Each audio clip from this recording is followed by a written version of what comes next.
Hiu, sura, dan buaya baya. Assalamualaikum warahmatullahi wabarakatuh. Kami dari kelompok 6 akan mempresentasikan tugas mendongeng menggunakan alat peraga. Perkenalkan, nama saya Kesya Mulia. Saya berperan menjadi narator pertama. Perkenalkan, saya Dian Reza, berperan menjadi hiu bernama Sura. Perkenalkan, nama saya Ala Latifah Zahra. Saya berperan sebagai narator kedua. Perkenalkan, nama saya Utan Janur Heda. Saya berperan menjadi buaya yang bernama Baya.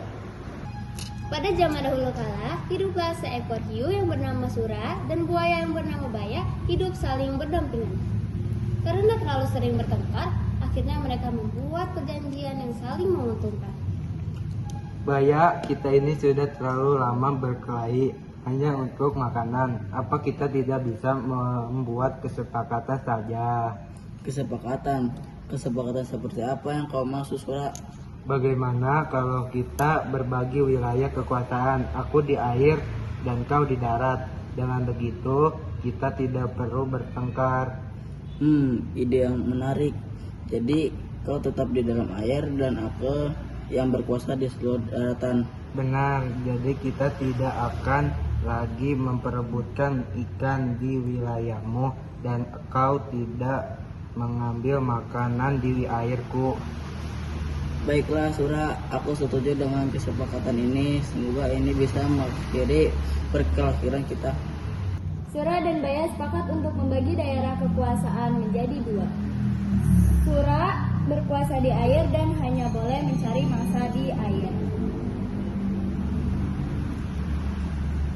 Baya berkuasa di daratan dan hanya boleh mencari mangsa di daratan.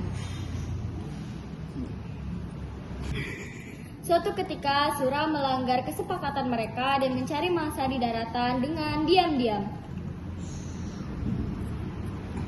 Baya mengetahui perbuatan Sura dan terjadilah pertengkaran sengit. Sura, apa yang kau lakukan di sungai ini? Bukankah sungai ini termasuk wilayah kekuasaan daratan? Hei Baya, santai saja, santai. Kan ini bagian dari air, jadi ini termasuk wilayahku. Tidak bisa begitu. Kita sudah sepakat, Sura. Air adalah air dan darat adalah darat. Sungai jelas ada daratan. Enak saja, aku tidak akan pernah berniat seperti itu. Kaulah yang melanggar perjanjian kita. Dalam pertengkaran tersebut, ekor Baya digigit Sura sehingga bengkok ke arah kiri. Sementara itu, ekor Sura juga tergigit hingga nyaris putus. Sura kembali ke lautan dan Baya berhasil mempertahankan daerah kekuasaannya. Menurut sebagian orang, pertarungan Sura dan Baya begitu terkesan sehingga akhirnya kedua hewan tersebut menjadi nama dan lambang kota Surabaya.